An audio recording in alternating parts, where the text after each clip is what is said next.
વર્ષ 2002માં જૂનાગઢ નગરપાલિકાને મહાનગરપાલિકાનો દરજ્જો મળ્યો હતો। આ વાતને લગભગ 23 વર્ષ થવા આવ્યા, તેમ છતાં આજે પણ લોકોના કામ થઈ રહ્યા નથી, કારણ કે તંત્ર પાસે પૂરતો સ્ટાફ જ નથી, જેના કારણે લોકોને ભારે હાલાકીનો સામનો કરવો પડી રહ્યો છે। નમસ્કાર, તમે જોઈ રહ્યા છો ચક્રવાત ન્યૂઝ। હું છું આપની સાથે હેમંત। ચક્રવાત ન્યૂઝ। જૂનાગઢ નગરપાલિકાને વર્ષ 2002માં મહાનગરપાલિકાનો દરજ્જો આપવામાં આવ્યો હતો। આ વાતને વર્ષો વીતી ગયા, તેમ છતાં લોકોના કામ સ્ટાફની અછતના કારણે અટકી રહ્યા છે। નગરપાલિકા વખતે માત્ર 100 લોકોનો સ્ટાફ હતો, જેમાંથી મોટા ભાગના હવે નિવૃત્તિ પામ્યા છે। હાલ આઉટસોર્સ કર્મચારીઓ બિન અનુભવી હોવાના કારણે લોકોને ભારે મુશ્કેલીઓનો સામનો કરવો પડી રહ્યો છે। રોડ, રસ્તા, ગટર સહિતની ફરિયાદો ઉઠી રહી છે, પરંતુ ટેકનિકલ ક્વોલિફાઈડ કર્મચારીઓ ન હોવાના કારણે લોકોને ફક્ત ધરમધક્કા ખાવા પડી રહ્યા છે। થોડા સમય પહેલા જ મનપામાં 163 લોકોની ભરતી કરવામાં આવી હતી, પરંતુ તેમાંથી માત્ર 90 કર્મચારીઓ જ હાજર થયા હતા। આ 90માંથી પણ પાછળથી 11 લોકોએ રાજીનામું ધરી દીધું। એવામાં હવે પ્રજાની સમસ્યા સામે સરકાર જાણે આ ખાડા કાન કરીને બેઠી હોય એવું જણાઈ રહ્યું છે। આ મુદ્દે શાસક પક્ષના નેતા મનન અભાણીએ તંત્રનો લૂલો બચાવ કર્યો હતો, જેમાં સ્ટાફ ભરતી વિશે તેમણે શું કહ્યું તે જુઓ। મહાનગરપાલિકામાં જ્યારે જરૂર પડે છે ત્યારે સરકારશ્રીની મંજૂરી લઈને આપણે સ્ટાફની ભરતી કરીએ છીએ। હમણાં તાજેતરમાં જ 100થી વધારે વિવિધ કેડરોના સ્ટાફની ભરતી પ્રક્રિયા કરવામાં આવી છે। હાલ મહાનગરપાલિકાનું સેટઅપ એ રિવાઇઝ થઈ રહ્યું છે, અને સેટઅપ રિવાઇઝ થયા બાદ કઈ જગ્યા માટે કેટલી કેડરો માટે આપણે ભરતી કરવાની જરૂરિયાત છે તે ધ્યાને લઈ અને આગામી સમયમાં પણ મહાનગરપાલિકામાં સ્ટાફની કેડરોની જગ્યાની પૂર્ણતા કરવામાં આવશે। ખાસ કરીને જગ્યાઓ ખાલી છે તેમને લઈને લોકોનું કામ થતા નથી ને ભારે હાલાકીનો સામનો કરવો પડે છે। નહીં, હાલાકીનો સામનો કરવો પડતો નથી, પરંતુ આપણે 100થી વધારે વ્યક્તિઓની આપણે નિમણૂક કરી છે, અને ભવિષ્યમાં સેટઅપ રિવાઇઝ થઈ અન્ય જગ્યા માટે પણ કેડરોમાં જે કંઈ ખાલી હશે જગ્યા એમની નિમણૂક કરવામાં આવશે। આ મામલે વિપક્ષના નેતાઓએ તંત્ર પર આકરા પ્રહાર કર્યા હતા અને કહ્યું કે ઓન પેપર સ્ટાફ છે તો લોકોને કેમ હાલાકી પડી રહી છે। જુઓ તંત્ર પર વિપક્ષે શું પ્રહાર કર્યા। જી, જિગ્નેશ પંડ્યા બોલું। મહાનગરપાલિકામાં આ મારી પાસે લેટર છે જે ભરતી કર્યા પહેલાનો છે।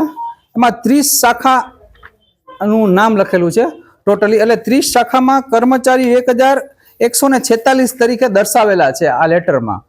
તો હાલ તમે કોર્પોરેશનમાં કોઈ પણ શાખામાં જશો તો તમને સંખ્યાનો ઘટ જ દેખાશે। તો મારું કહેવાનો મતલબ એવો છે કે 1146 લોકો ક્યાં કામ કરે છે, કઈ જગ્યાએ કામ કરે છે, એ ખાસ કમિશનરે એક વખત એવું લાગે તો પરેડ કરવી જોઈએ, ઓળખ પરેડ, કે ભાઈ કોણ ક્યાં કામ કરે છે, કઈ રીતના કામ કરે છે। ક્યારેક ક્યારેક એવું પણ બનતું હોય કે નામ અહીંયા હોય, કામ કોઈ બીજા કોકના કરતા હોય।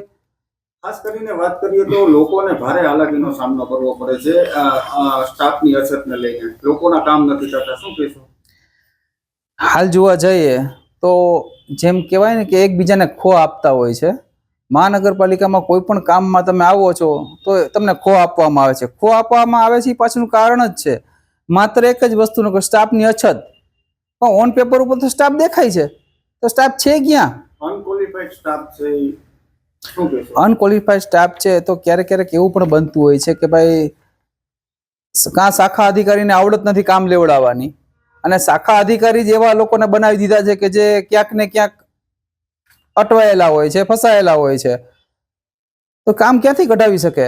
જુનાગઢ મહાનગરપાલિકામાં આપણે જોઈએ કે જ્યારે 2002માં મહાનગરપાલિકા થયું નગરપાલિકામાંથી, ત્યારે જે સ્ટાફ હતો એ જ સ્ટાફ અત્યાર સુધી કાર્યરત છે। એમાંથી મોટા ભાગના નિવૃત્ત થઈ ગયા છે, અને બાકીનો જે સ્ટાફ છે એ આઉટસોર્સિંગ કોન્ટ્રાક્ટ બેઝ ઉપરથી ભરવામાં આવી રહી છે, જેને હિસાબે બિન અનુભવી કર્મચારીઓ આવતા જે મહાનગરપાલિકાની જે આખી જે લોકોને સુવિધાઓ મળવી જોઈએ મહાનગર કક્ષાની એ અમને મળતી નથી। સામાન્ય આપણે જોઈએ કે રોડ, પાણી, ગટર બાબતે પણ લોકોને અવારનવાર એટલી ફરિયાદો કરવા છતાં પણ કોઈ પણ કામ થતા નથી। એનું એકમાત્ર કારણ છે કે ટેકનિકલ ક્વોલિફાઈડ જે ભરતી થઈને સ્ટાફ થવો જોઈએ તે થયો નથી।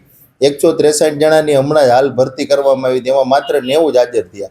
એમાંથી પણ 11 જણા જે છે એ રાજીનામું દઈને અન્ય બીજે સરકારી વિભાગોમાં નોકરી માટે જતા રહ્યા। તો શા માટે અહીંયા કોઈ નોકરી કરવા પણ નથી માગતું? કારણ કે આપણે જોઈએ કે આખું જે તંત્ર છે એ આજે વર્ષોથી આડેધડ અણવહીવટ અને અણધણ વહીવટથી ચાલે છે। જેને હિસાબે આ અહીંયા કોઈ નોકરી કરવાય નથી માગતું અને કોન્ટ્રાક્ટ બેઝ ઉપરથી જ્યારે લોકો કર્મચારીઓ મૂકવામાં આવતા હોય ત્યારે આપણે જોઈએ કે એમની કોઈ જવાબદારી ન હોય, બિનઅનુભવી હોય, લોકોને ઉડાવ જવાબ આપી દે, કામ થવું હોય તો થાય, એમની કોઈ અંગત જવાબદારી રહેતી નથી. એટલે આ સ્ટાફ છે એ બાબતે ઉપરથી રાજ્ય સરકાર પણ ધ્યાન નથી આપતી અને અહીંયા જે ચૂંટાયેલી બોડી છે એમને પણ રસ નથી. એમને તો માત્ર ભ્રષ્ટાચાર કરી અને ક્યાંથી પૈસા આવે એમાં જ રસ છે. પરંતુ પબ્લિકની જે સામાન્ય આપણે જોઈએ કે સુવિધાઓ માટે જે સ્ટાફ રાખવો જોઈએ એ પણ ક્વોલિફાઈડ સ્ટાફ એ લોકો હજી સુધી નથી ભરી શક્યા અને સરકાર પણ ઉપરથી સારા અધિકારીઓ જે જગ્યાઓ ખાલી છે એમાં મૂકતી નથી.